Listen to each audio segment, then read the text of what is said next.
Okay, good morning guys. Okay, so yesterday, this is where we left off. 4 Ratmen posed. Different heads from the set I made previous, which you guys didn't see because I did it off stream. They've all got the same weapon at the moment, but I'll be mashing them up and changing them soon. So I'm just working through trying to just create some generic kind of costumes. These are like unarmoured. So I'm going to do a version unarmoured, then we'll do another version with a little bit more armour. And then we'll do the the elites with the heavy armour. Like halberds or glaives or whatever we're going to call them.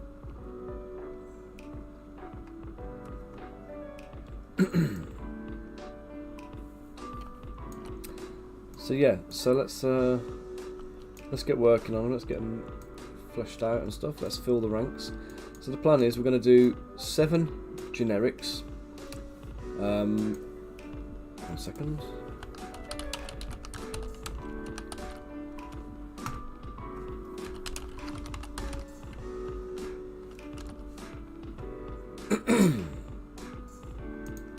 Yeah, we're going to do 7 general infantry, so 7 of these guys with sword and shield. Then there's going to be a musician, a champion, and a standard bearer.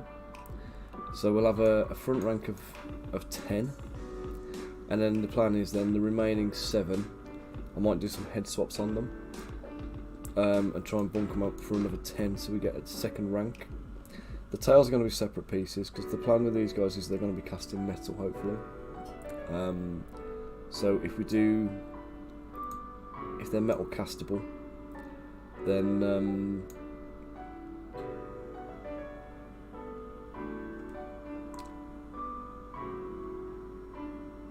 yeah, I'm gonna have to kind of like just double check and make sure they are, because I've got a feeling the heads might be causing me a problem looking at them from this angle.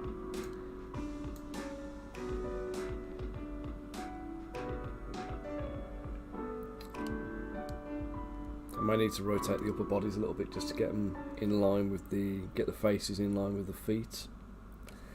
It should be a bit of a ball ache, but we'll see. All the heads end up being separate pieces and they get glued on afterwards, which I don't really want to do.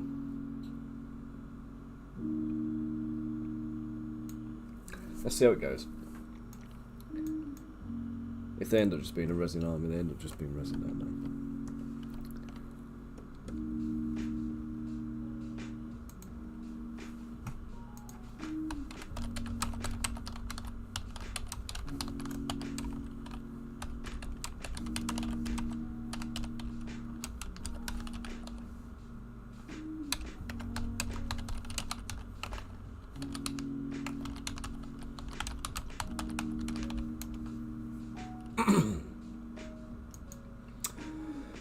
Okay. So, where am I at with these ones? Right, so I left him. I was just detailing his trousers yesterday when I had to run and go and pick the kids up. So let's come back to him.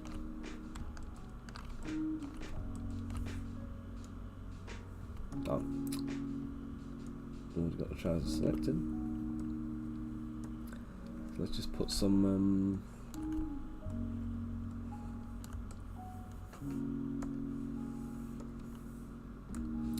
I don't need backface mask on, but I do want my topology, dynamic topology. I'm just going to go through, put a few kind of like tattooy bits.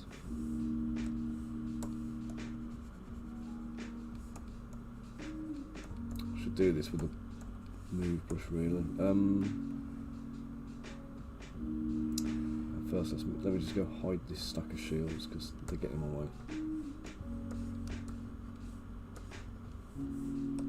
Okay, let's use snake hook brush.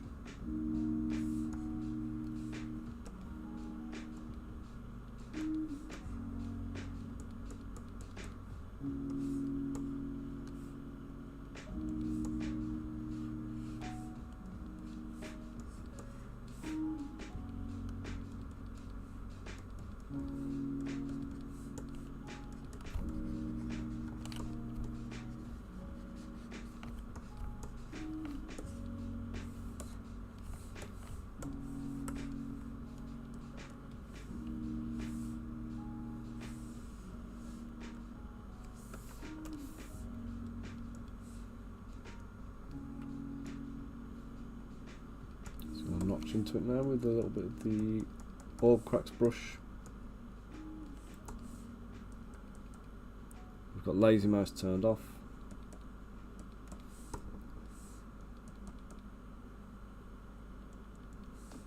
Hey Raid, how you doing?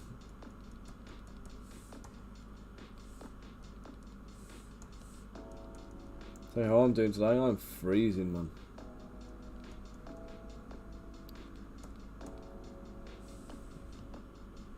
I've currently managed to get the office up to 16 degrees, but it is not a comfortable environment to be sat in at the moment.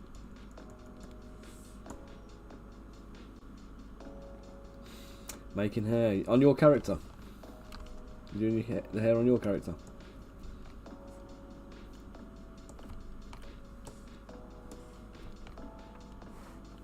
Oh, these bases are doing as well, man.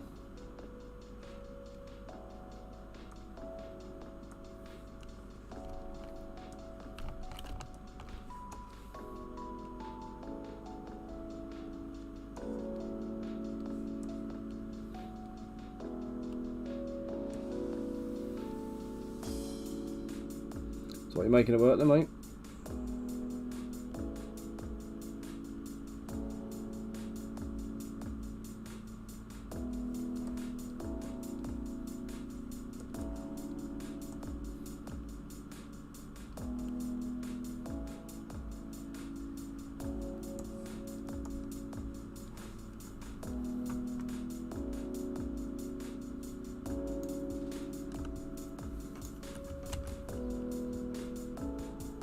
So look, I won't show this one on screen if it's your work, mate, okay? Oh no, this is your character, isn't it? Coming together nice, that is.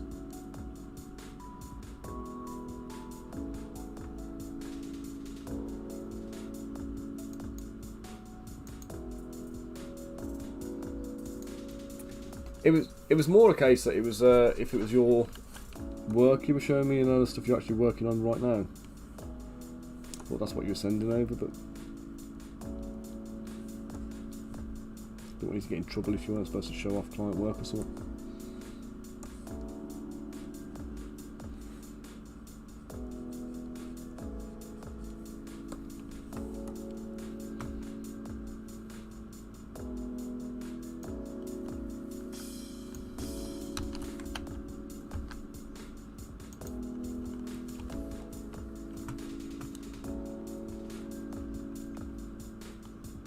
Oh yeah, you sent us that yesterday.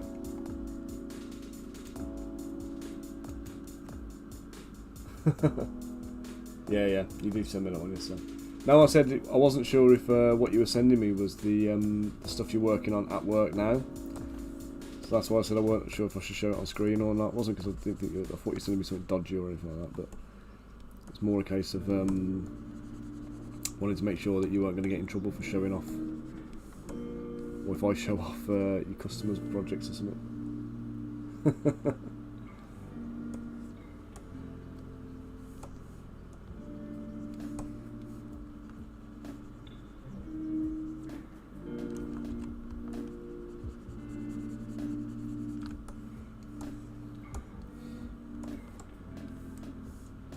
What kind of stuff is it you do for work again, Aid?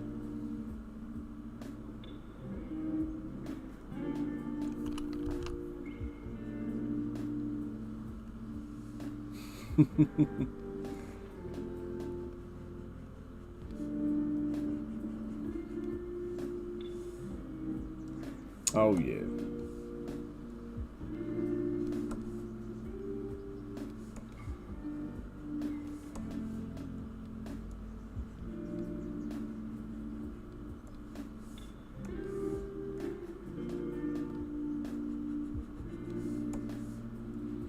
So you've got to get all yours like super low poly, nice topology and all that kind of stuff.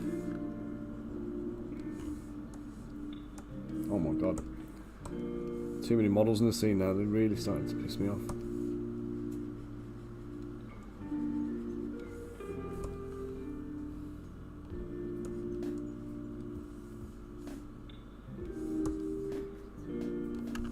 What, so you're not having to work super low poly then?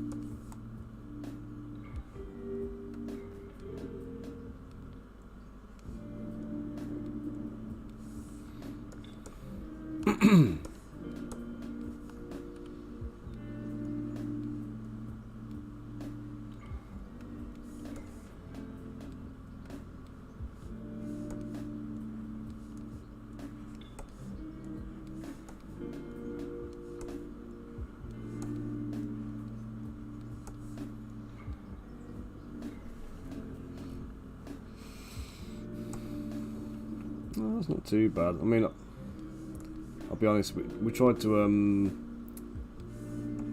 decimate down some of my models to go into Tabletop Simulator, virtual tabletops and stuff like that, for Cursed Empire. And they didn't decimate down well to like the 50k mark. Like far too much tessellation for them to look smooth. Obviously that's not having any kind of like baked maps or anything on it, I was just tessellating them down for them to fit in. But yeah, Chris went and had some of the models like retopologized properly, professionally, so that he could use them for the game. He was using for advertising actually.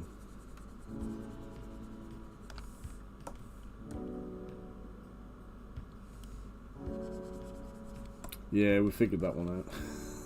It looks awful. Decimation's fine for getting things print ready, isn't it? But it's reducing the countdown. But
I was going to say this as well, I don't even know if this is going to be the best way of doing this or not. It may well not be.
Funny how your brain goes there, isn't it? You're not wrong though, at the moment that is exactly what it looks like.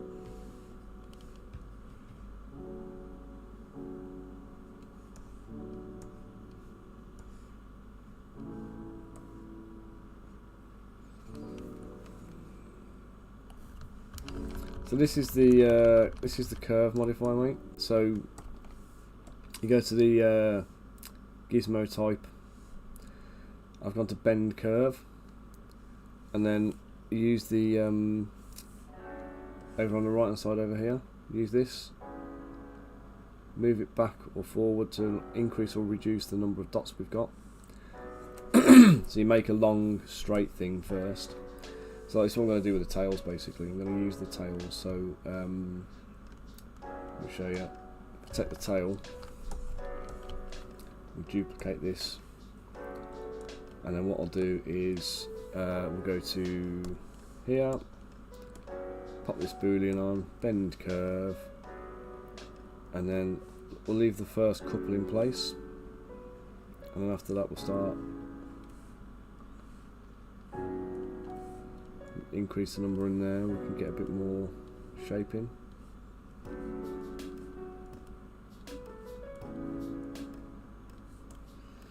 Obviously we don't want all the tails to be completely straight like that, so we can change the angle.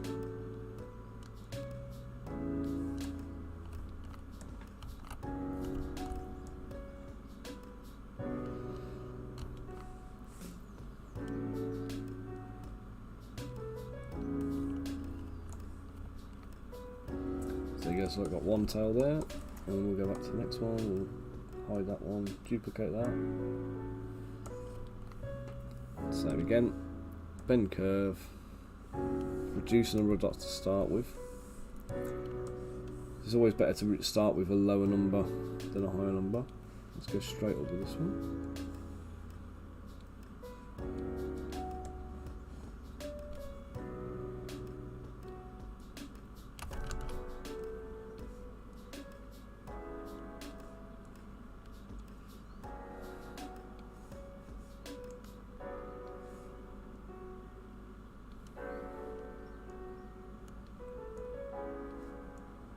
So then with this one, while you're working with this as well, you won't be able to see it on this because it's just round, but you grab this here and you can actually twist the tail. It's probably easier to show you that if you've got something square. If you've got something square, you grab that point, twist it, pull it, and it'll give you a twist in the thing as well. So as you're rotating it around, you're bending it, you can twist it as well so it conforms better.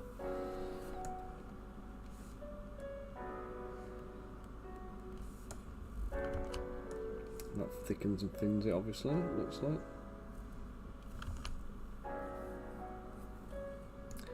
So I didn't know that because I've never used that piece, the white tools.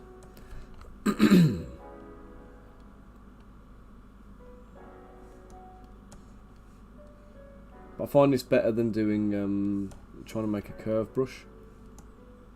You know, when you try and get everything to curve around using the snap curves and things. I just find this a lot more user friendly. Obviously it works better on things that you don't have to worry about deforming too much.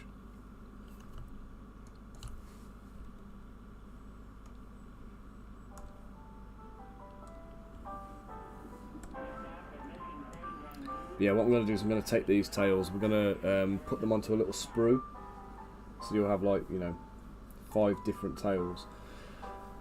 They'll be all cast together, and then and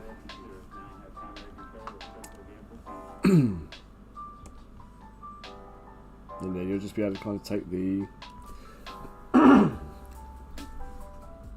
one you want, stick it on the model.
Extra set in there.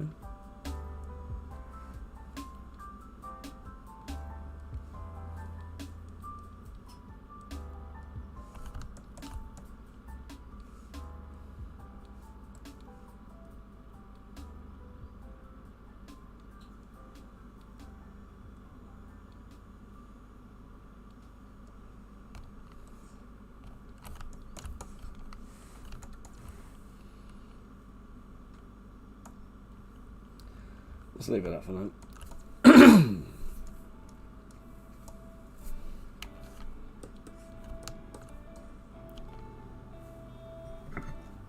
Okay.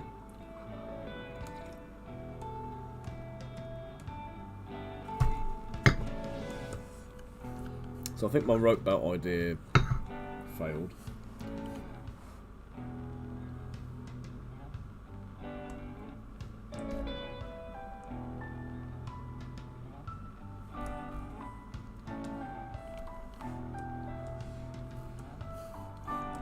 I wonder.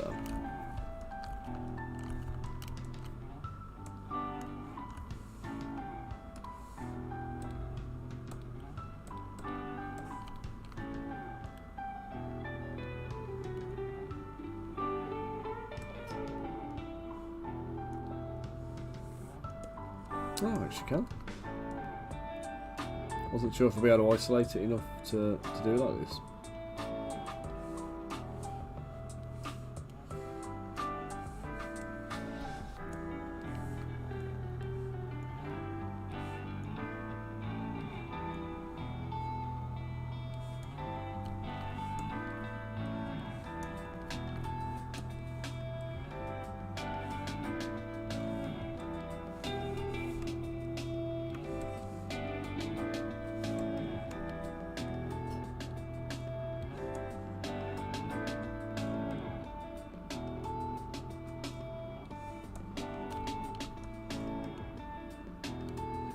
There's a bit of a disjoint in it, it's not quite straight in line, but I still managed to do it though, which I was impressed with because I didn't think I would be able to.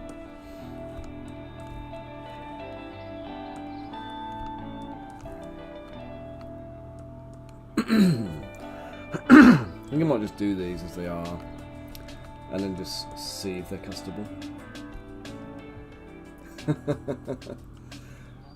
Well, I've got to listen to it then, and like kind of not have it distract me as well, do you know what I mean?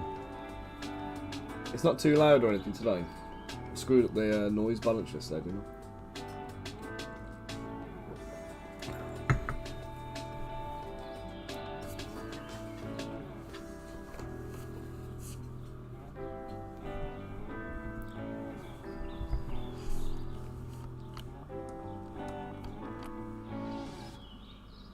I kind of think if I've got to listen to it all day, it's got to be palatable, isn't it? And I change it up occasionally as well, so it's different sets.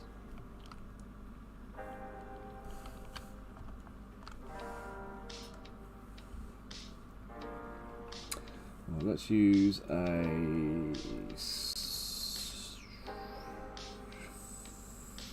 cylinder. That was more of a decision than it needed to be, I think.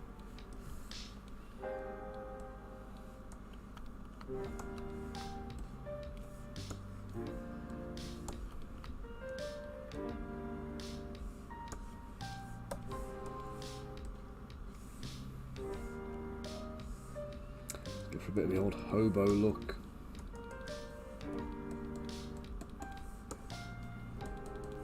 Not an electrical cable there, but a rope.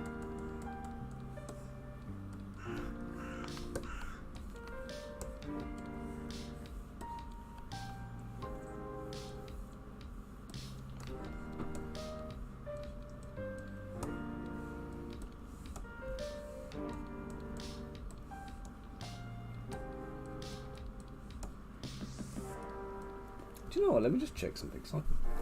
I have a feeling when I did the Courts of Merkel that I saved out the rope belts for them.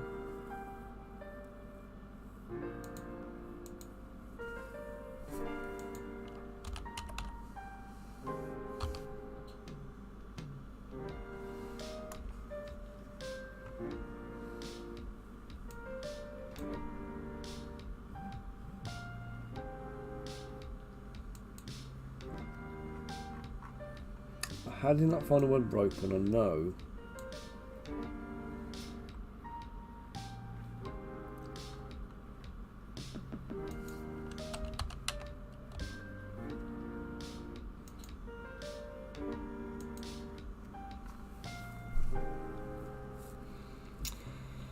Did I save them in my component library?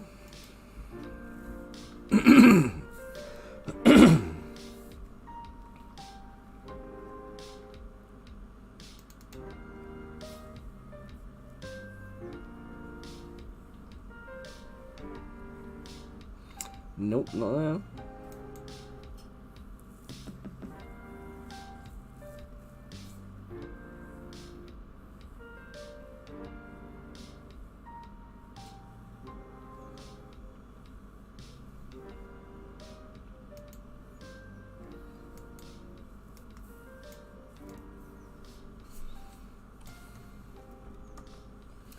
Alright, let's sculpt this and then we'll save it and actually make it into an asset then.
Now with this, because it's rope, and rope's made of fibres, we do want a little bit of texture on the surface. I'm not going to smooth this out at all. I want to leave all my brush strokes kind of visible.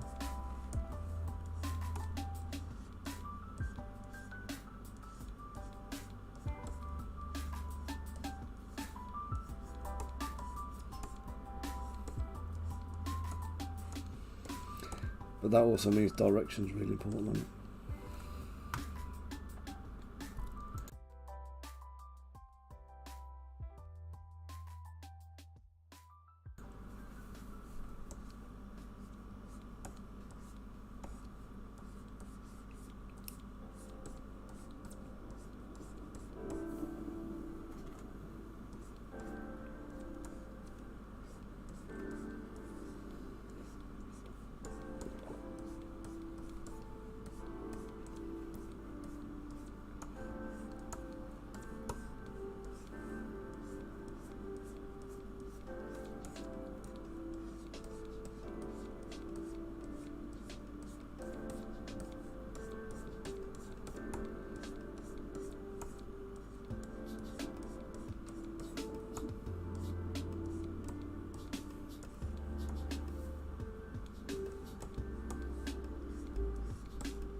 Hey, I might take that "you're the only streamer who has music who isn't annoying" and put that on my testimonials page, you know.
Oh, and I know I'm late to the party on this one. This is completely irrelevant and on a tangent. I played Fallout 4 for the first time the other day. I've been a big fan of the Fallout games in the past. But what have they done?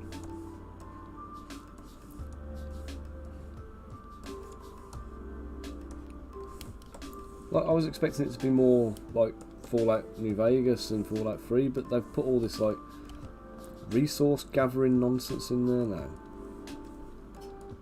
It's like build your base and just no, I can't be bothered. It's like too many layers of complexity on the game that just doesn't need.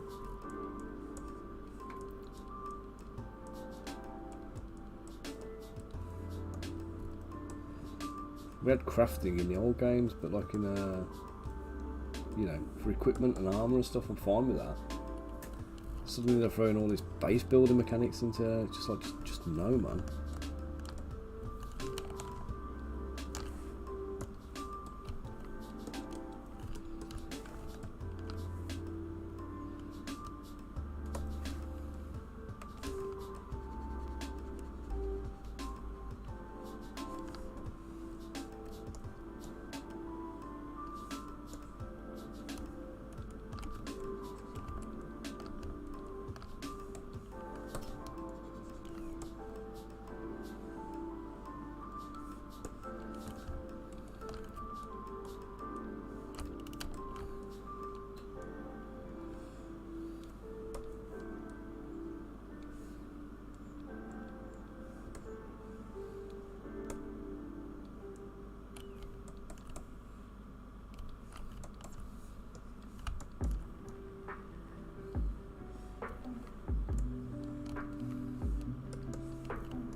What's going on now?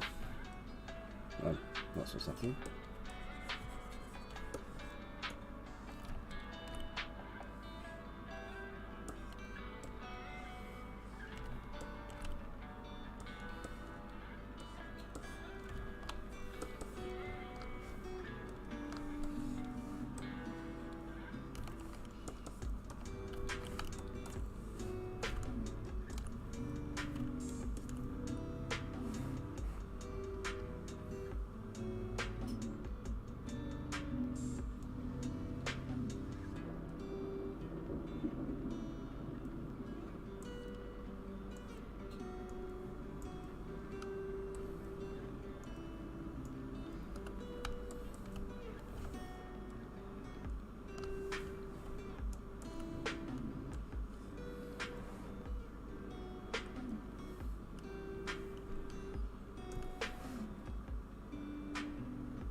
knotted rope belt.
So I think 1, 2, 3, 4.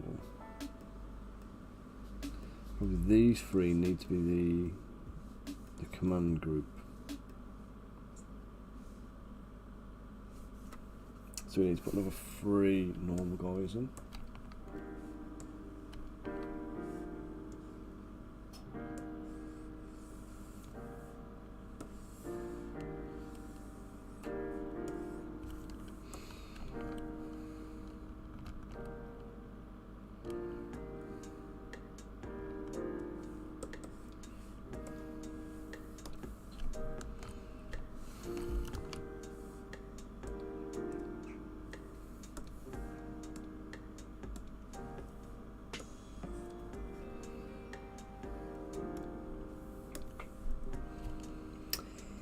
Right, let's lose the hood on this one.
Morning, Rich. How we doing, dude?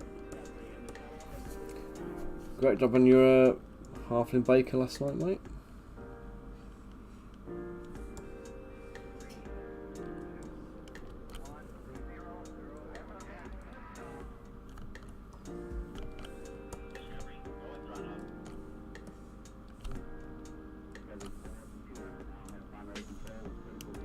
Yeah, good, thanks, man.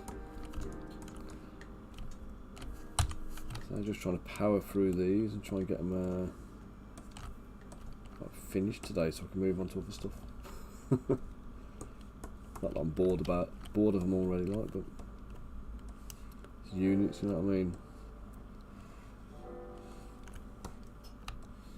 Never the most interesting thing to sculpt the same thing 10 times over.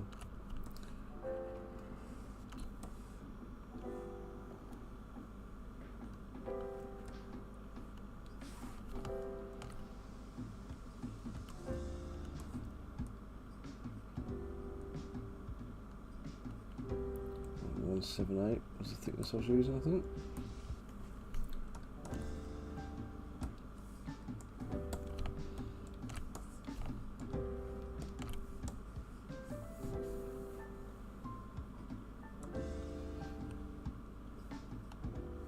Yeah, I was thinking about the whole thing with painting again the other day. So obviously we're doing Crystal Collapse is like ready to launch now.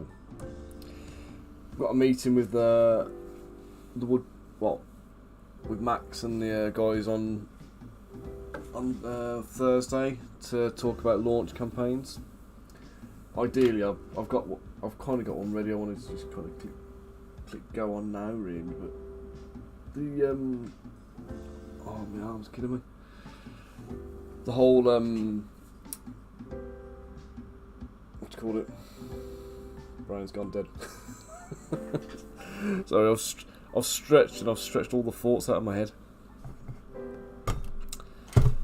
Yeah, one of the things we want to try and push with Crystal Collapse, because we made the models bigger, and because we got them like, you know, nice to paint and everything. That's been part of the focus on it. We want to try and encourage people to like enjoy the hobby and embrace it a bit more, because I think a lot of people kind of like, you know, enjoy playing the games but maybe don't enjoy painting the models so much. So yeah, we've made the models bigger. They're still just as easy to paint. They're still like, you know, nice to get your head into. But obviously for a complete team, for a complete faction, you only need 4 models. So like, it means you can spend all that extra time kind of making them look really nice, or you can just get it done really fast and get playing. So yeah, we're hoping we can kind of foster a nice bit of a hobby community there with that.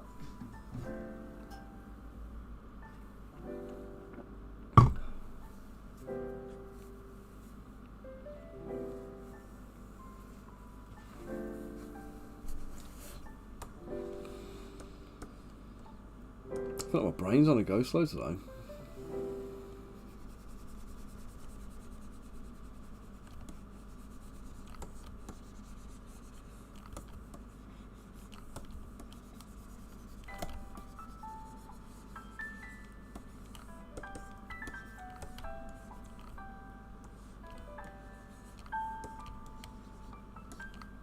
Are you doing Chef Ramsay for your or Chef Gordon as well for your Blood Bowl team, mate?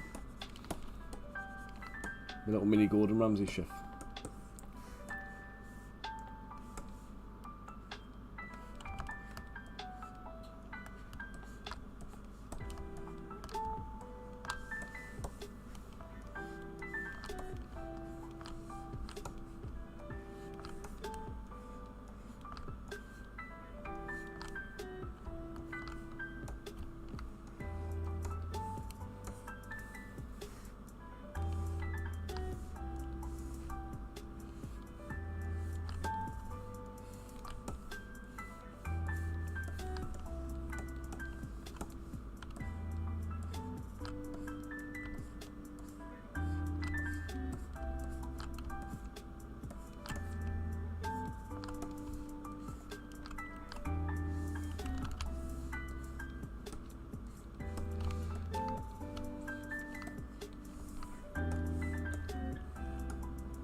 A scaled down ogre chef. What's Atlantis called now? Because I remember it changed the name. It's Blue something, isn't it? I can never remember the new name. I love his elves, I do.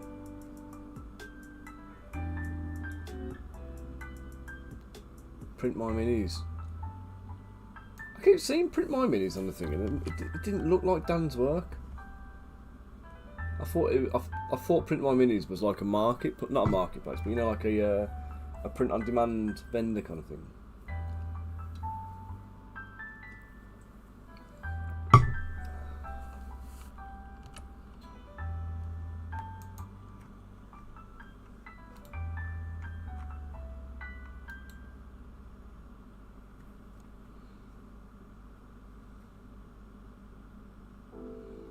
Does he do his elves as STL files, or is he just still sending them as resin?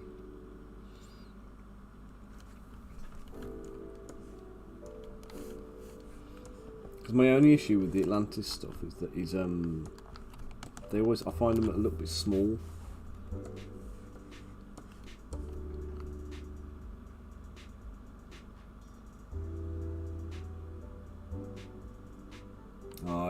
It might be wee print minis that I've been seeing then. Oh, I might have to go and procure some of them at some point then.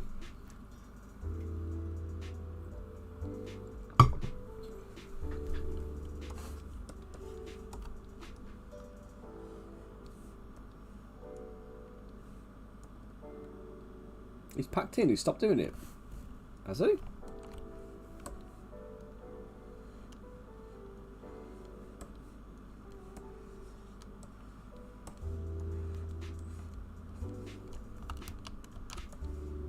What, but no new content?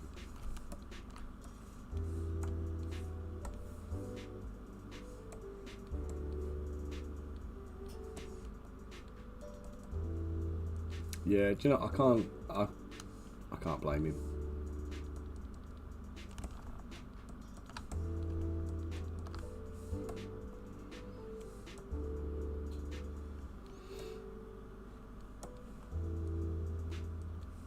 I mean, we've talked about it, haven't we? The trials and tribulations of doing monthly releases and stuff. It's just a grind. It like really wears you down. This is for a Kickstarter, by the way. The ones I'm doing now.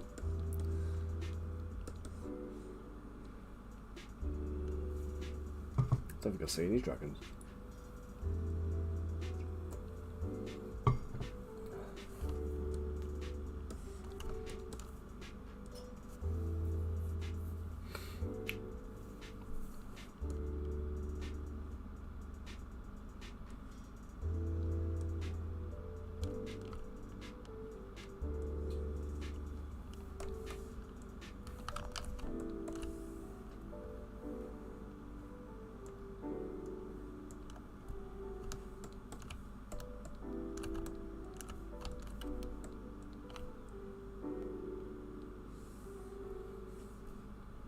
Yeah, it's too much. It's too much, isn't it? This is the thing. People expect you to keep up with what the other studios are doing and stuff, and it's just you can't do it. You cannot do it. I was saying yesterday, one of the issues you'll always have with these kind of demands is that you end up putting out work that you're not happy with, that shouldn't get past quality control because you've got a kind of a time constraint on it, or you end up running over into the next month or whatever it is, and then that kind of like I did, and then that compounds you for the next month and the next month and the next month, and people jump ship and go because you're not releasing, you know, stuff on the first of the month every month and whatever, and again it's this expectation that's been established across the whole marketplace. It's like you can't just turn around and go, this is my business model, this is how I roll, which is what I've been doing. You can't really do that because people are like, yeah, but that's not what I want this. I want what everybody else is doing because everybody else is doing it, and I expect that now.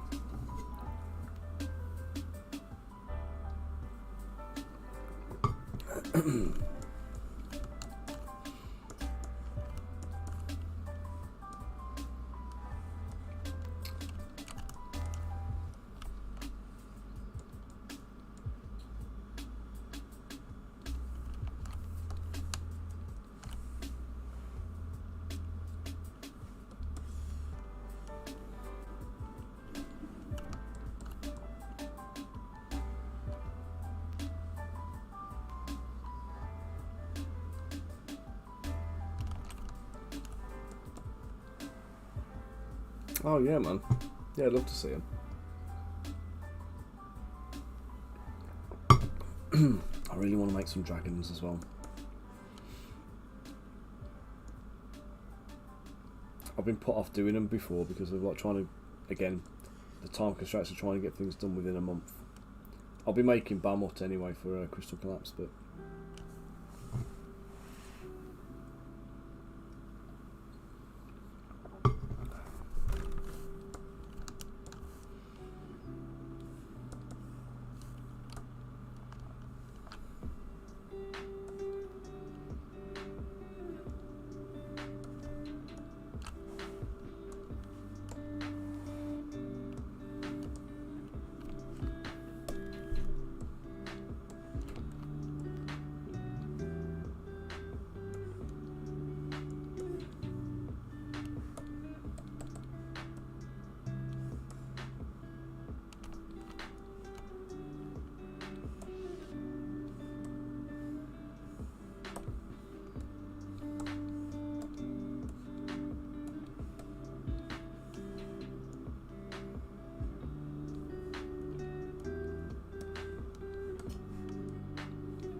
nice. Timeout's on my to-do list as well because I've got the she appears in the Descent into Avernus book. So by the time I've worked my way through all of the Descent into Avernus stuff, I'm gonna have to kind of have to do it.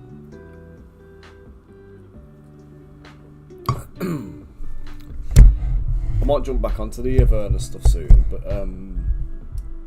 picking like, you know, critical characters and stuff rather than what's that? You did tell that.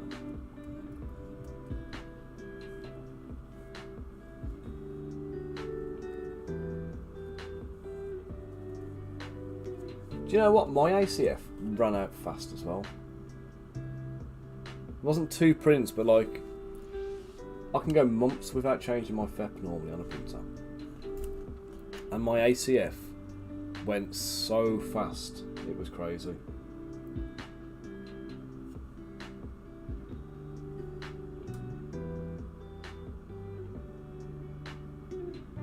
What's that aid? Animator standing behind me, I had a joint, then I made another joint.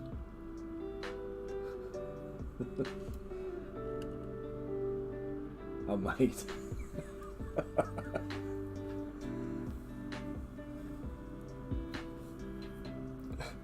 Are they talking about the joints as in arms and things like that, or just is this like a Cheech and Chong kind of conversation?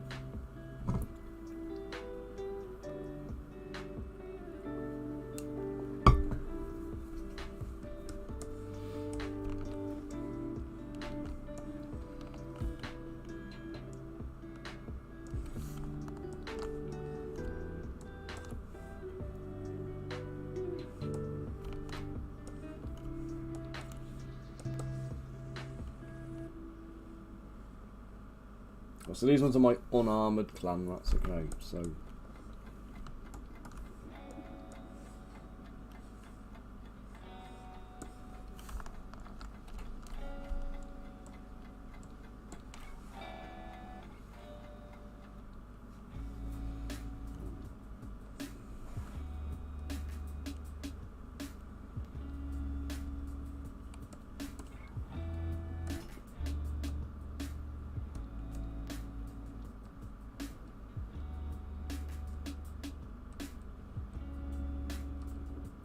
I can't remember which heads I've used now.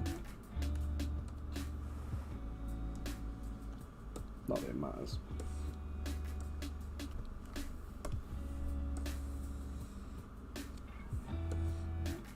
Oh, I've just put the same bloody head back.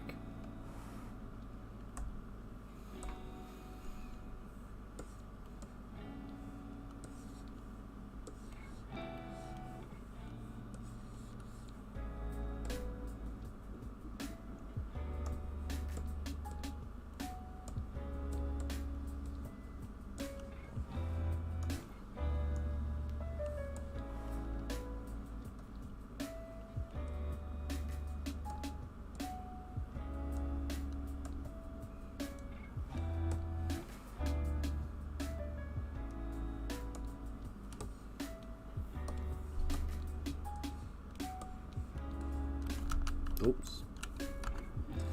Let's get symmetry off first.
Save it.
A little bit of a studded collar for this guy. We'll have to do at least one more of them on, I know.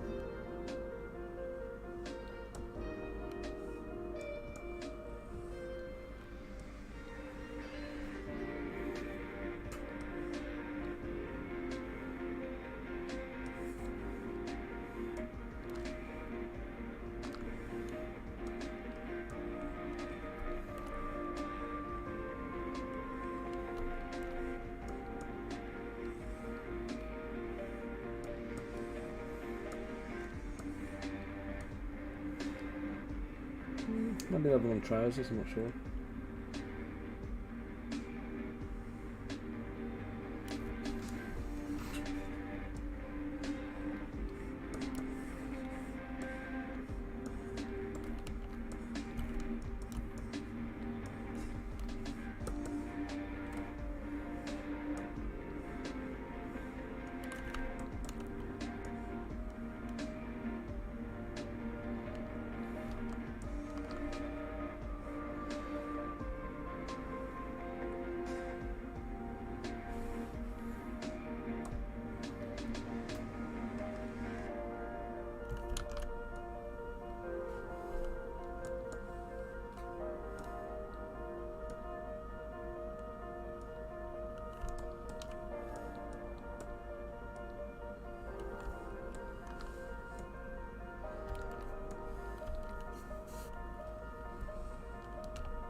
Oh, I've just had a cool idea, but I don't think it'll work for these very well.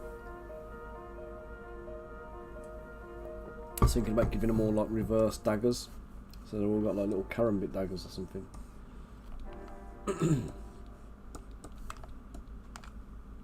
Let's go down.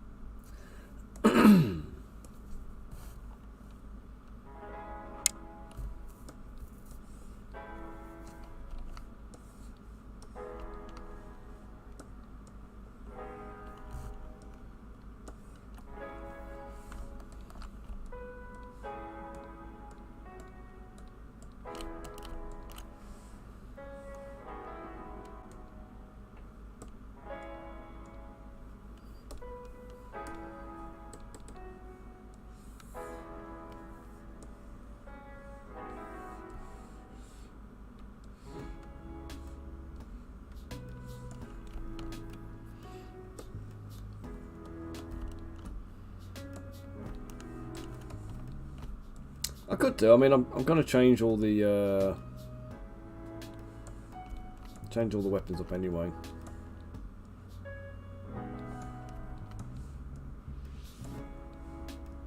The Chris, that's the flamberge type blade, isn't it? With the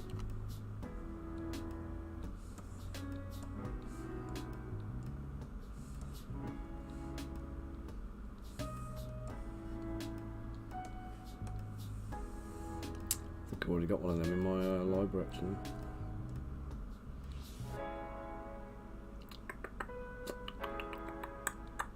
Nope, not that one.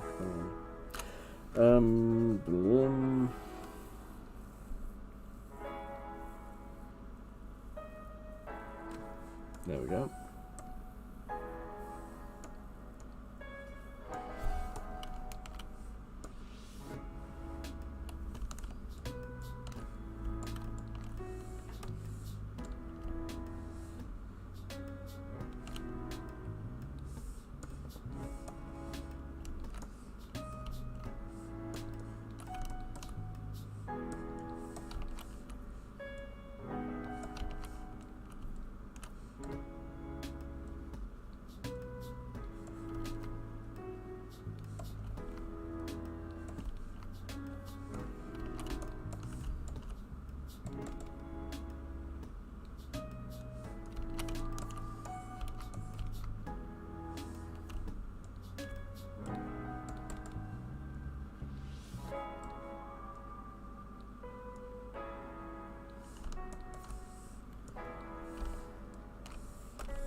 Guys, this is what I was saying about if you want to use any more components in the component library, you can use them as is if you're just doing like personal conversions and stuff. But if you're going to be doing any kind of like sculpting work and you want to modify them, then you can use them as a base for your models, like I'm doing right now. Oops. Hopefully without just breaking the model though.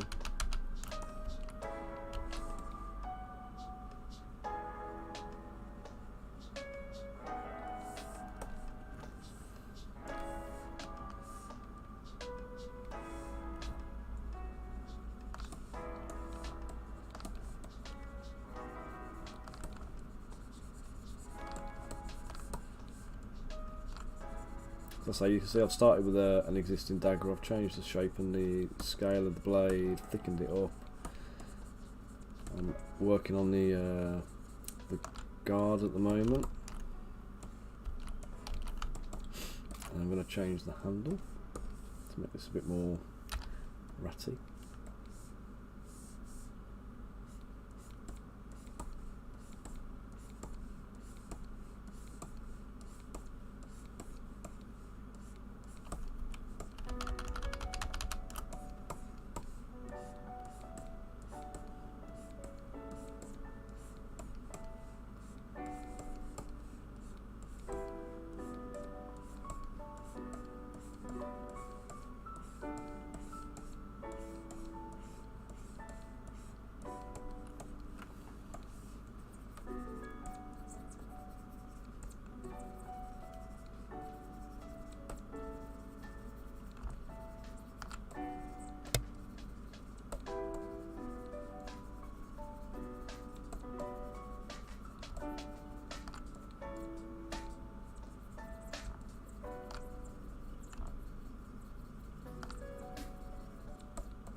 You don't really get Ratmen with like great weapons, do you?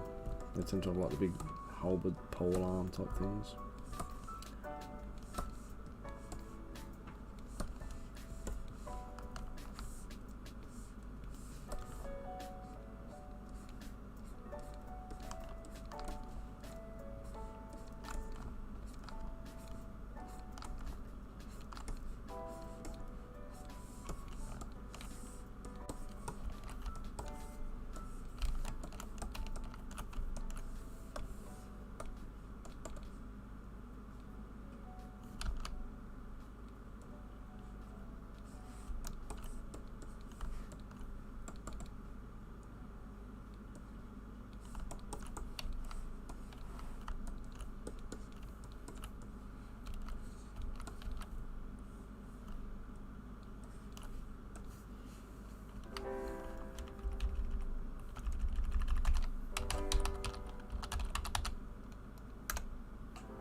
Let's save that one out.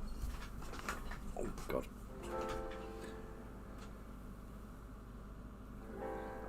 Okay, that's in the component library now.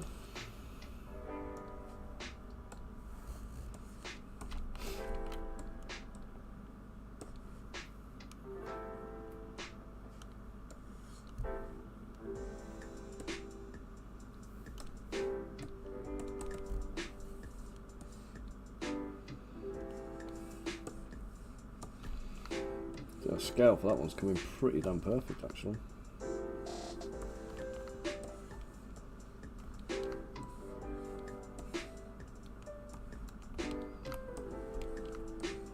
I'm going to use that one for the champion here, I think.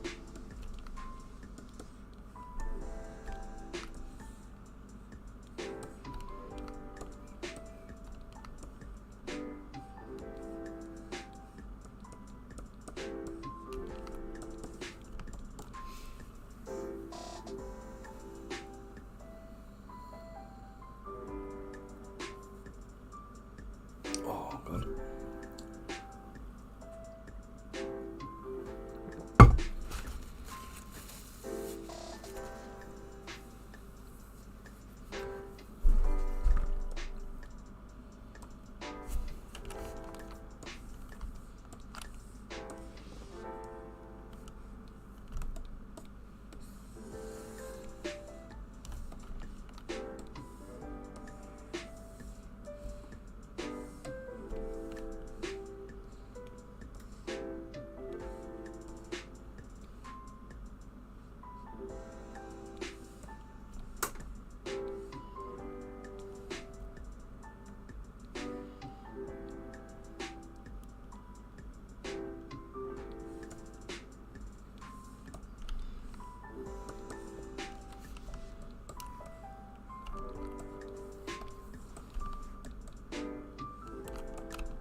Hey Grimsley, how we doing?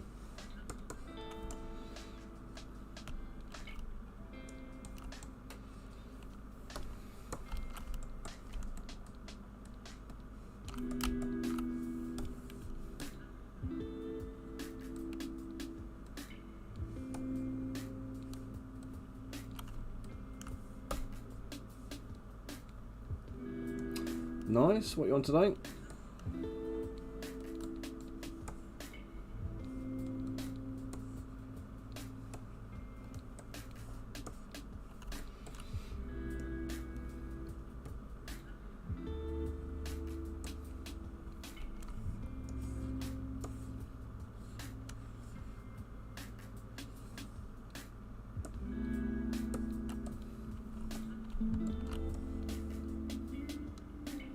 Robot. Awesome sauce. Any kind of robot in particular, or are you just are you winging it and kind of playing it by ear? Is like a purpose for the robot, or I don't mean like in terms of its you know, primary objectives and all that kind of stuff. Just in terms of like, is it for a game? Is it for animating it, or you know, like literally, what are you going to be doing with it?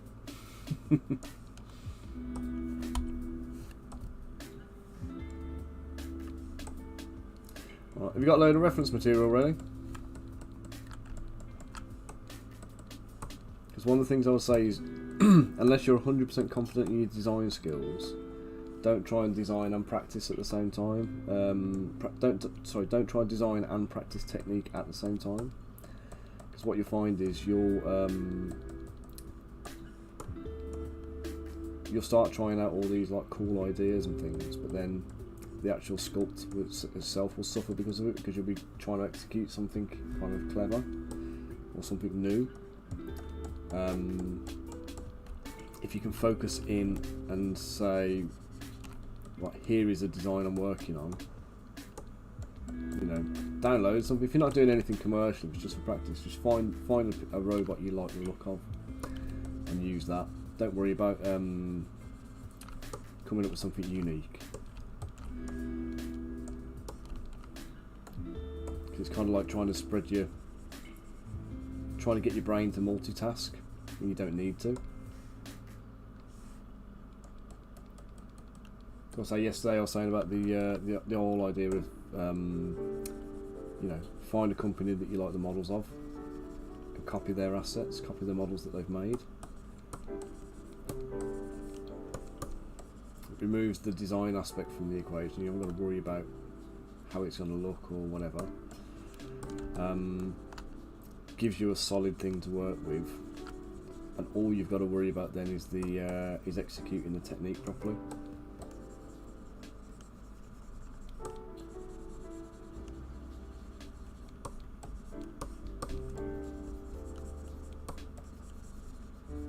And with focus practice, you'll make a lot more. You know, talk in terms of gym talk, you make a lot more gains through focused practice and focused like training.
Yeah, so anybody watching this who's thinking about going and practicing, doing some ZBrush stuff, don't ever think you've got to kind of start doing, you know, the minute you pick up ZBrush. I know you can create anything your dreams can imagine pretty much, but don't try and stress yourself out by trying to create something original and unique whilst you're practicing. Because chances are anything you make at this point now while you're practicing is going to be kind of like a throwaway. Even if you want it to be something you can sell, by the time you've done a couple of models, you're going to look back at these early models and you're going to kind of go, oh god, I did that? Really?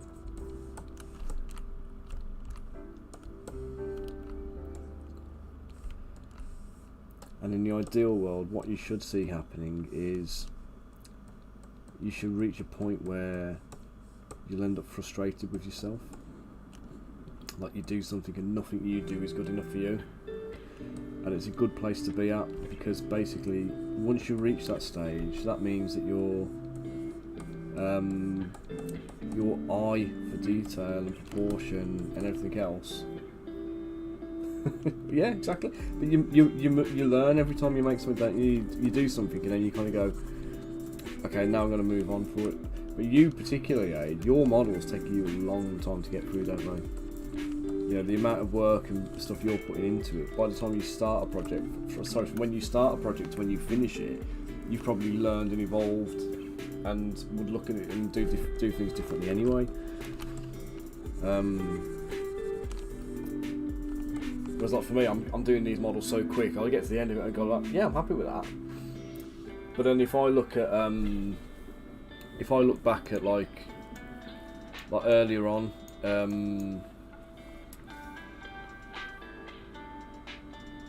I was working, well, I came to print a model that I had to print for a customer, and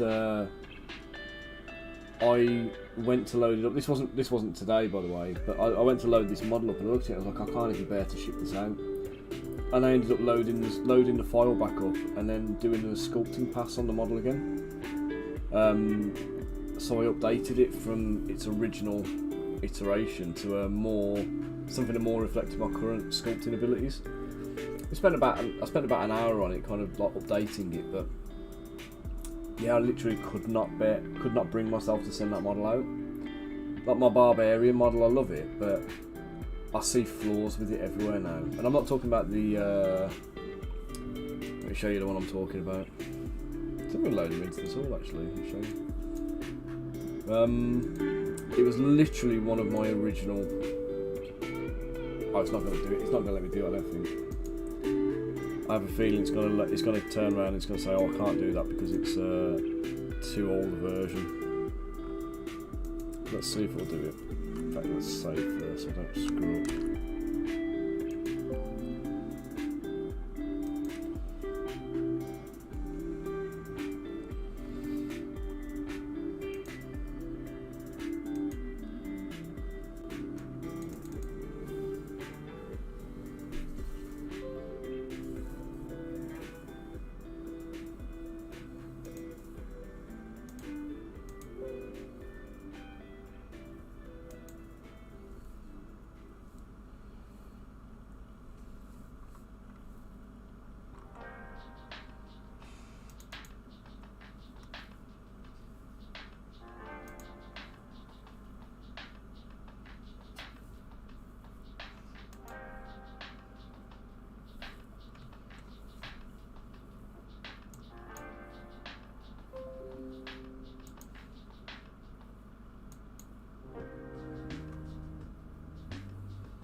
You not going to download? No? Oh, you are.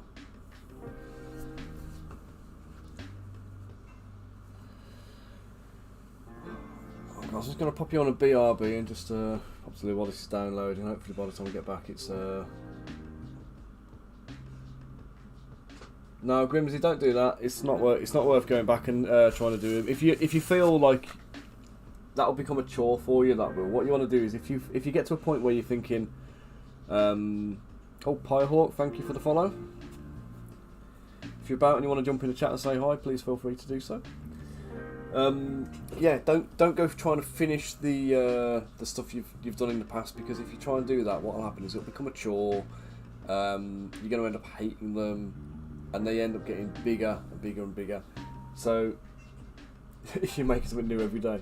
Yeah, try and finishing new ones before you move on to other ones. One of the things I started doing eventually was I was in the same boat where I'd do a bit of work on it. I did a little bit of something on my projects. This is taking so long. Why'd I pick the biggest bloody file out of there to cancel that?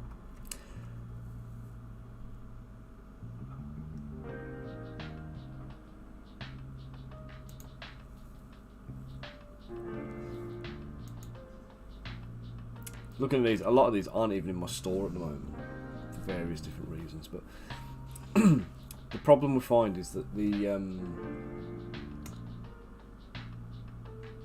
sculpt something and then like you get a new idea and you want to jump onto doing something new, and you need to commit to finishing it, but you need some kind of like public commitment almost to do it. So potentially, if you use social media or you use Instagram or something else, or even use our Discord if you want to, go into the sculpting thing, post your progress in our Discord server, publicly show it, tell us all what you're working on, and then post your work in progress shots on it. So every time you finish a session on it, then do it, and then we'll be there kind of going, how's your work coming along, how's this project? There's accountability there for you to do it.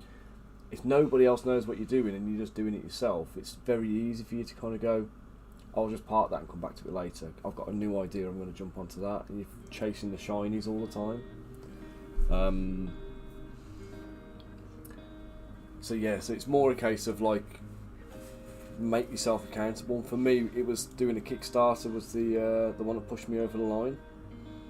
So I did my first Kickstarter back in 2015, 2016, and I made loads of mistakes with it, loads and loads of mistakes that ended up making loads more work for me and whatever else. But it did pretty well at the time. I was pretty pleased with it, and it pushed me to have to finish the models because I'd taken like, I think it was about 13 grand or something like that.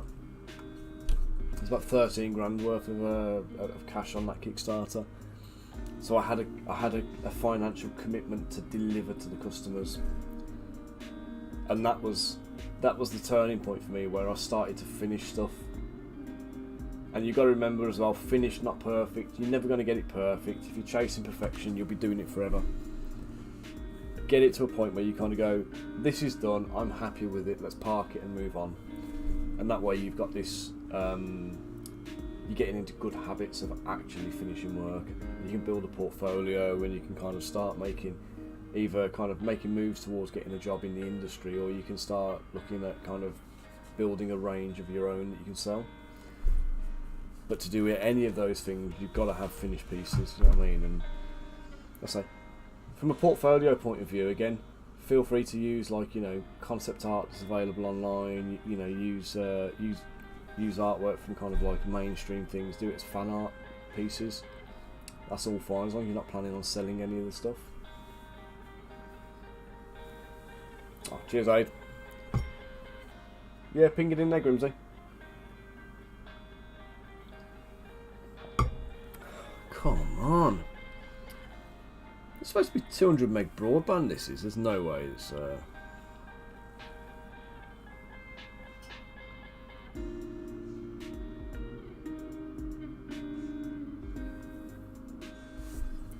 This download speed is arse, man.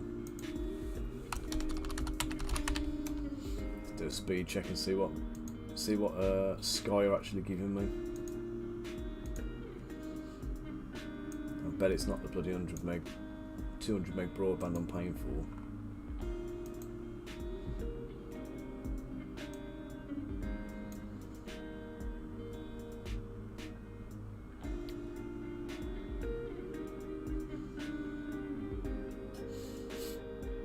Well, apparently it does think it is. It thinks it's about 85.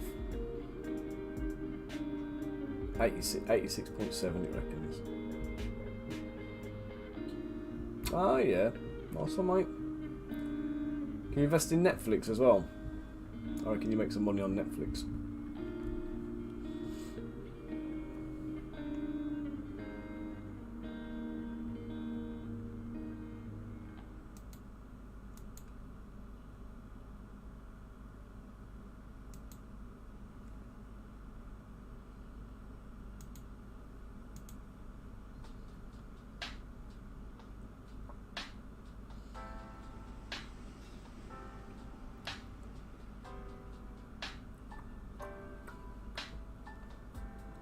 Obviously Amazon as well. If you get a chance to buy any Amazon shares, you want to get in on them. So here we go. Let's have a look at this one then. So this is a model I sculpted, one of my first ones. This was my Kickstarter exclusive model. for my first Kickstarter.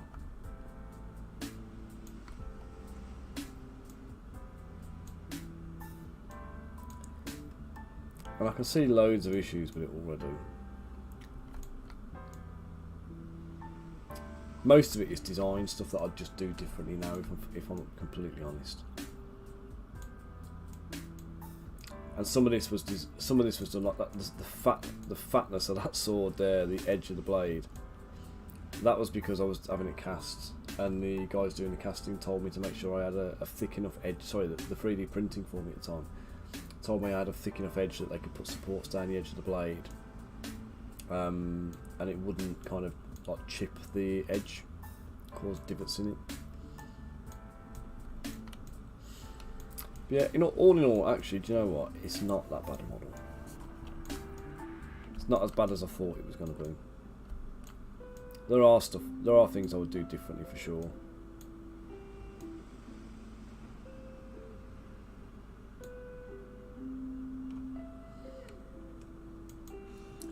Oh, so Grimsy's posted up, has he?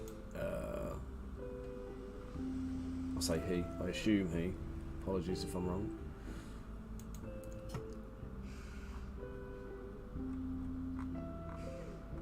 Where are we posting?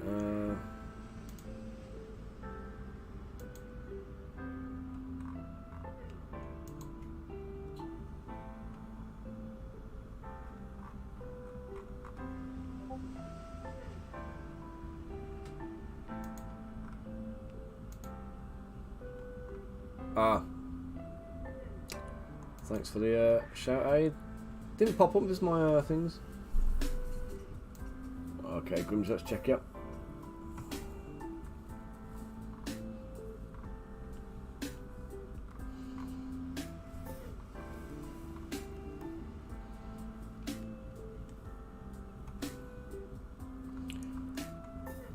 Yeah, so mostly hard surface type bits then.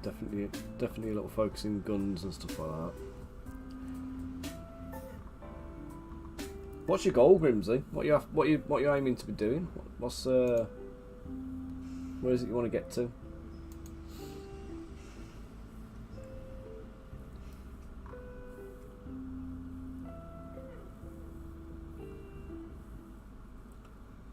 Yeah, games and printing's not really, but both of those fields not really compatible there, unfortunately. The requirements you'll find for printing that you see me doing, the stuff I'll be talking about on my stream, is not going to get you an animatable game asset. You'll be able to sculpt something, but you need to topologize it and kind of do all your textures and renders and everything else. Not renders, what do you call it? All your textures and your bump maps and all those kind of things. There's all these extra processes that go on top. So the things that I'm doing on stream, whilst it's going to get you to a, if you follow my techniques, whatever else, you'll find you'll be sculpting quickly. You'll kind of get yourself to make a model, but it's going to be a model that's going to be solid and printable. To try and then reverse engineer that into something that's animatable and riggable is going to cause you loads of problems. You kind of need to make it that way from the beginning, I think. Yeah, take a steer from AD for the things. He knows his stuff. He knows what he's doing. But yeah, as I say, this is one of my very, very, very early models. That I can see issues all over the place with the anatomy. The way the model's assembled and stuff's not amazing. It's not bad, but it's not amazing. I do like the dragon head though, if I'm honest.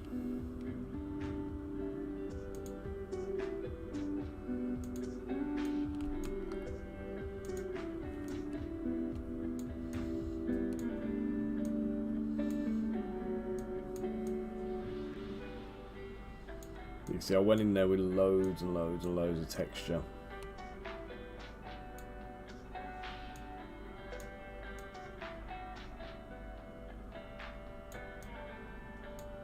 It's just a bit too much.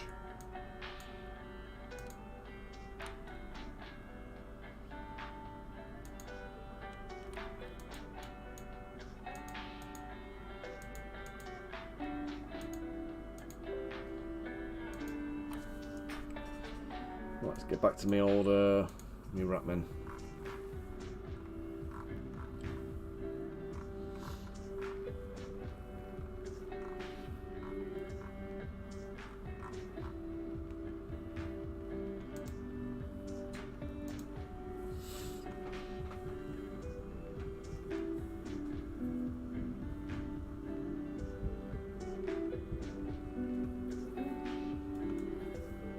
So tip from AD then, if you want to pursue model making, learn high poly modelling first, as it's an essential part of making models for games.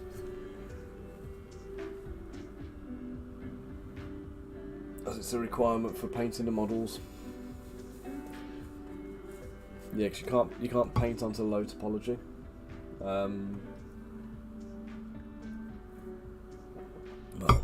can't use ZBrush anyway. I'm not sure what programs AD uses and if it's if it works out a bit different, but. Okay, come on, let's, where are we at? Not that one, this one.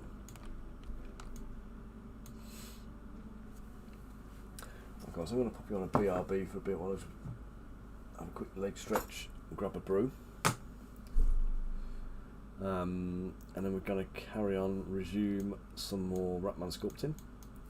So we've got 5 done there, plus another one in the works right now.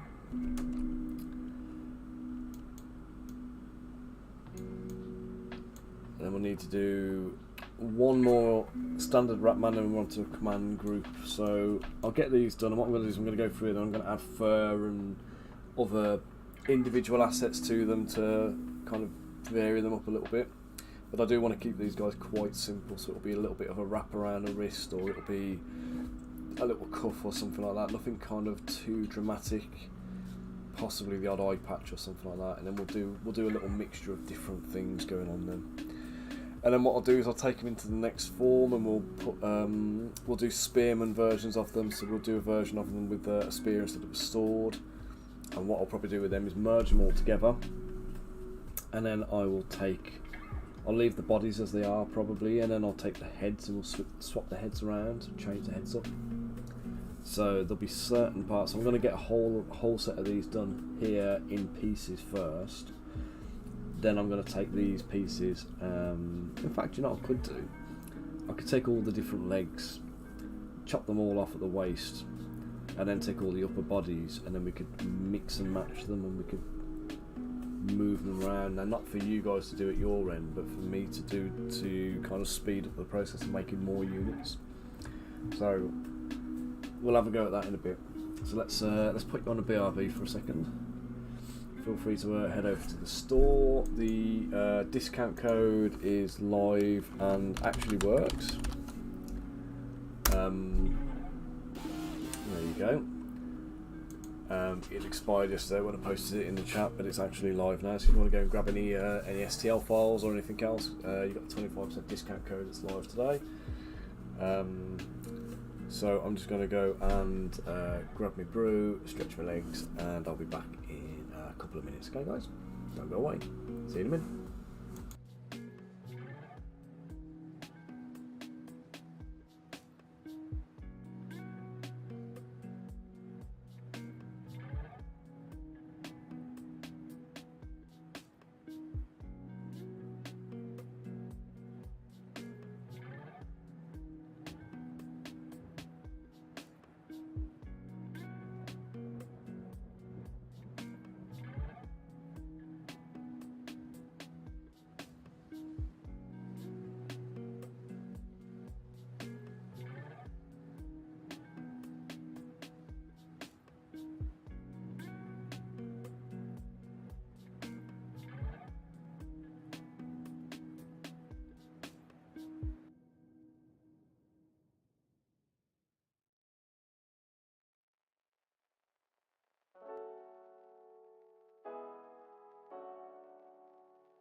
Okay guys, I'm back now.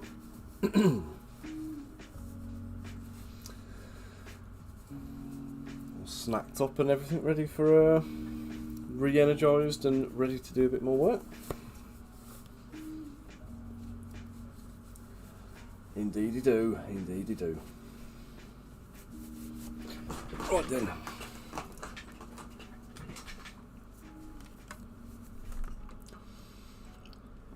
So,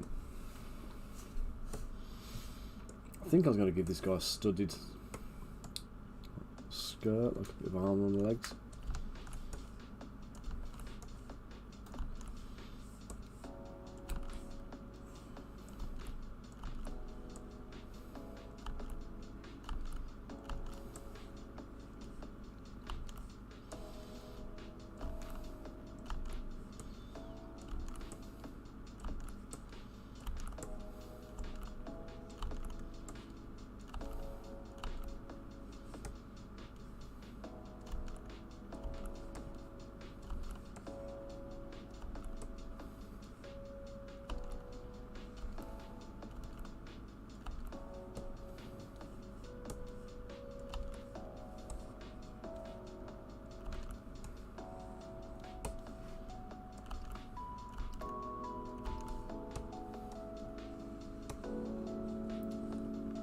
There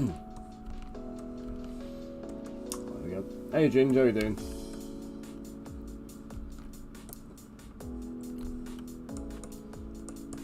Some skinny ass Ratmen on.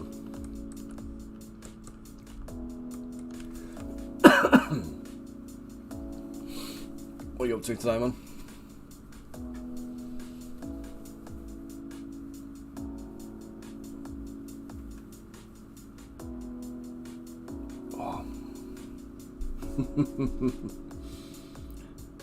What, generally, or at work, or?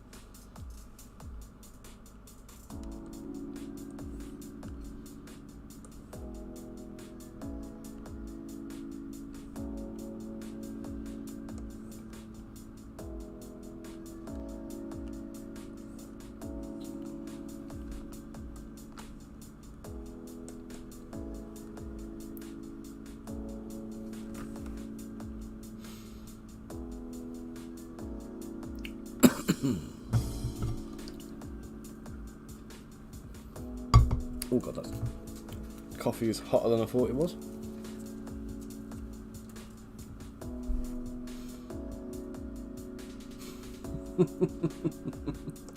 Customer doesn't give you information that you need to fix them and help them with the problems. That doesn't sound like a thing customers do.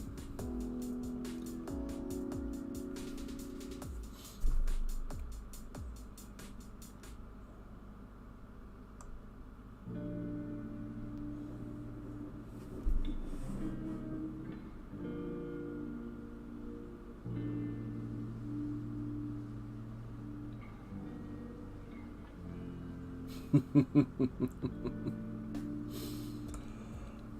know what you mean. No, I've dealt with loads of people like that in the past.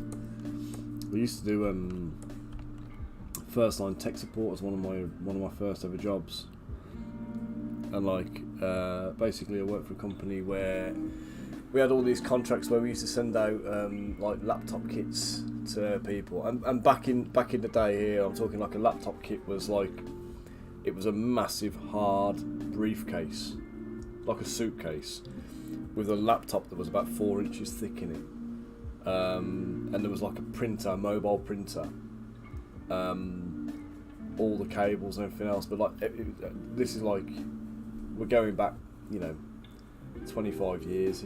I imagine like the imagine the state of these laptops then. And if your laptop broke, they'd send an engineer out to you, but they'd charge 250 quid for an engineer call out. So when they call to log an engineer call, we had to do first line support with them, and the ear bending you used to get off them, because like you have to go through things like, have you turned it off and on again?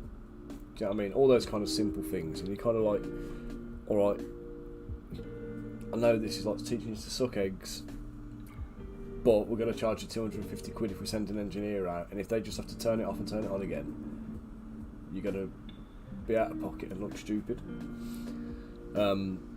So yeah, so we had to do all this first line tech support for them, and we had a woman phone up the one day kind of accusing us of being patronising.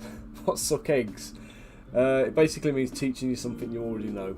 So if I say to you, right, so when you go into a room, you're going to go and turn that light switch on. Let me just show you how to turn the light on. You walk over to this switch, and then you click it this way, and that way turns it on, and then you click it this way, and that way turns it off.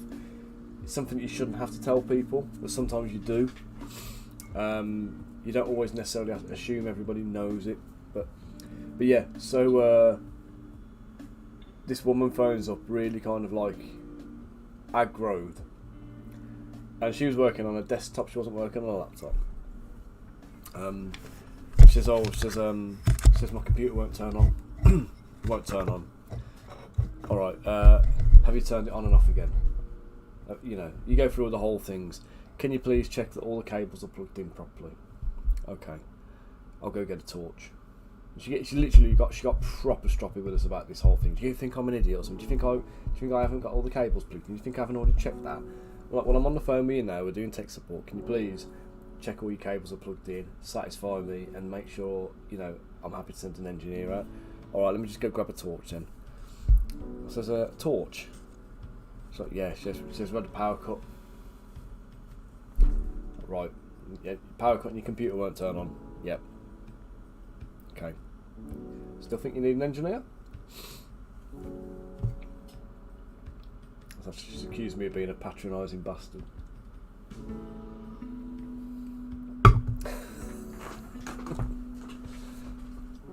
Needless to say that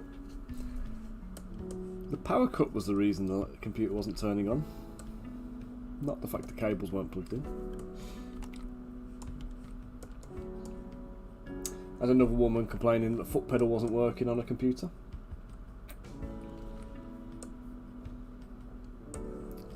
Turned out she was very used to a sewing machine, and when she'd been given this new laptop, she put the mouse on the floor and was standing on it. She didn't know how to operate it. Foot pedal, man.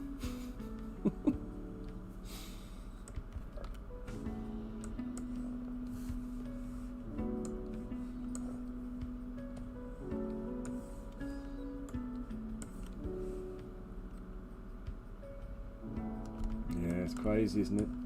My favourite one was, there was a... This is going to sound terrible now because it's another woman. They've all been, all of these examples are women, but genuinely we did have some men kind of throwing up with ridiculous stuff as well. Just some of the women's ones were just hilarious though. And she phoned up crying. I think she's just having a bad day generally, to be honest. But what had happened was, like, you know how your mouse is on your screen kind of thing, so you move your mouse around. And she sat down at the computer and she'd knocked the mouse, and the mouse had just gone off to the side, you know, when it's not quite visible, it's just off the side of the screen, and she couldn't see it, and she phoned up in tears having a meltdown because she'd lost the mouse. And by the time we'd like calmed her down a little bit and got her to wiggle the mouse, she'd found it. But like, her first thought was phone up tech support for it. You know what I mean? It's like that's not a thing. That's, you know, just wiggle the mouse first.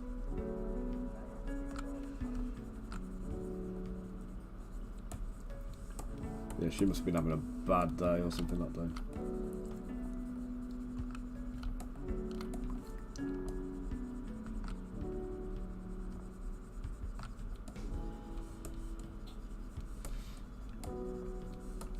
Yeah, if you want an example of a bloke who balls it up a bit, the one guy phones up and he'd managed to accidentally reverse over his laptop somehow. I don't know how.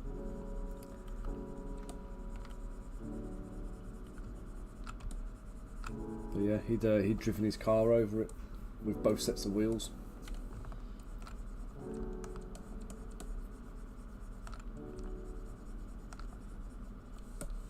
Remember at the time that was a 4-inch thick laptop, so that was a speed bump and a half he thought he hit in his driveway.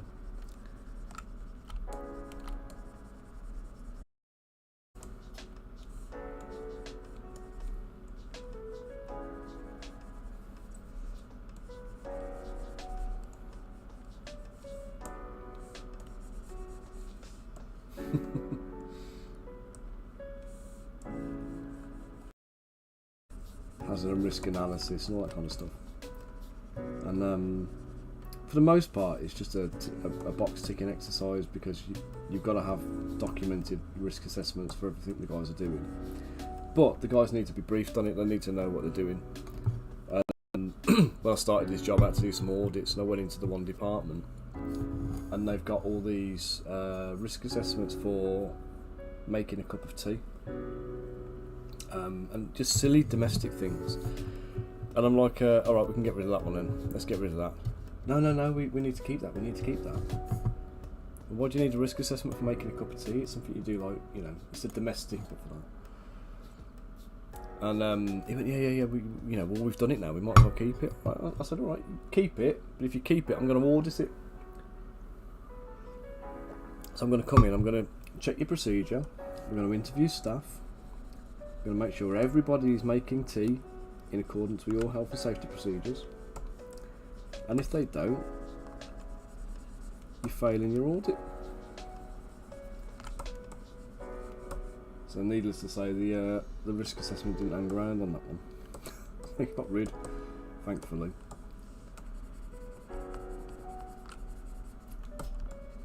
Yeah, people go silly when it comes to health and safety though. There's genuine hazards and risks that you need to kind of deal with, and people get hung up over trivial things.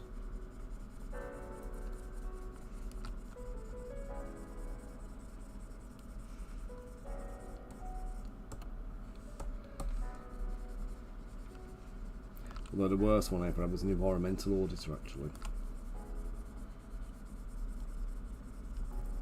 Could have swung for this guy, you know, and like people just don't see reason whatsoever. It's like, you know, you kind of like, everything you're saying is making me feel stupid. Like I feel stupider for having listened to what you're saying. Not because I feel like I'm wrong, but I feel stupider for listening to what the stuff that's coming out your mouth. And he wanted to see our COSH assessments. If you're not familiar with COSH, it's control of substances hazardous to health. So anything that's chemicals, basically. And we were talking about an office. There was no chemicals really or anything like that. Cleaning materials that were controlled by the cleaning company. Oh, what about washing up liquid? What about washing up liquid? Yes, as the what do you call it? The tea risk is now on the packet level. Could be you, could be me. Let me check. Drop frames over the last like 3 minutes or so. It says the stream has disconnected. We're on YouTube as well, so it might be just that it might just be Twitch that's disconnecting. It's annoying because I don't get to see this in like real time. I have a little exclamation mark in the corner, but it's denoted with a little red dot.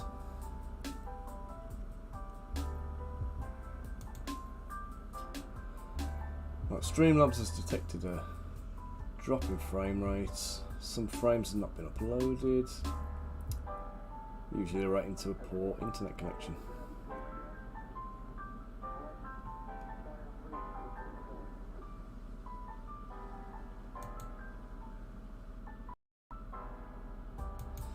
Well, my internet connection is strong apparently. Let's have a little look at it. Let's do a little speed check.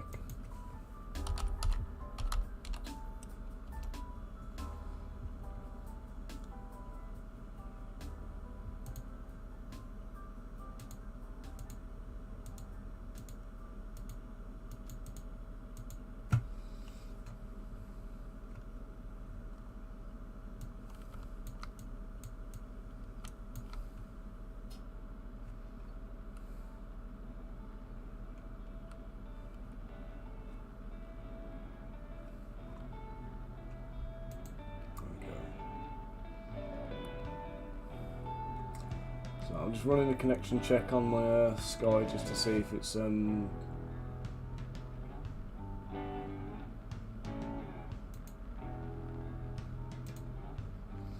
now it's telling me I should be getting 151 megabits a second according to the thing. There's nowhere. Oh, it's fine. I don't know if anybody else has this. You run when you're struggling with the internet. You do an internet speed check. When you run the speed checker with Sky, that seems to sort the problems out. It's almost like they go, "Oh shit, they're aware of it. Better give them a bit more priority because otherwise we're going to get a phone call and get some stick off them."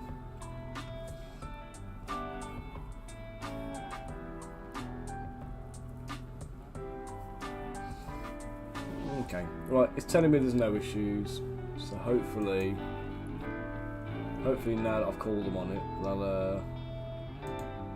they'll be picking up.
Right guys, my stream says I'm down to 1 viewer.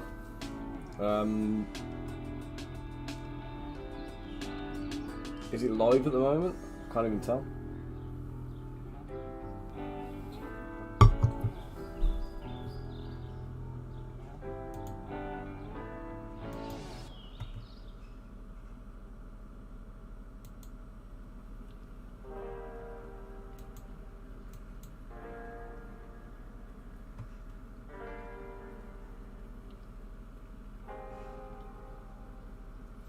Okay guys, it looks like we're having a few issues here. I'm gonna probably have to kill the stream for the day if this isn't picking up. I just keep getting like alerts and notifications about drop frame rates and streams disconnecting and stuff.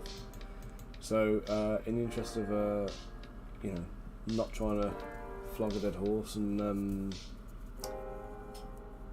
keep some rubbish quality running, I'll knock it on the head today. I'll be back tomorrow with another stream. Hopefully it's a little bit more fluid this time. I'm going to carry on working on these, so I'll put an update on them later on anyway, so we'll see what's going on to keep you guys on the Discord. And hopefully you guys join me tomorrow. So again, thanks for popping in today. Thank you for the chin wags and the chats. Thanks for your company. Okay guys, you all take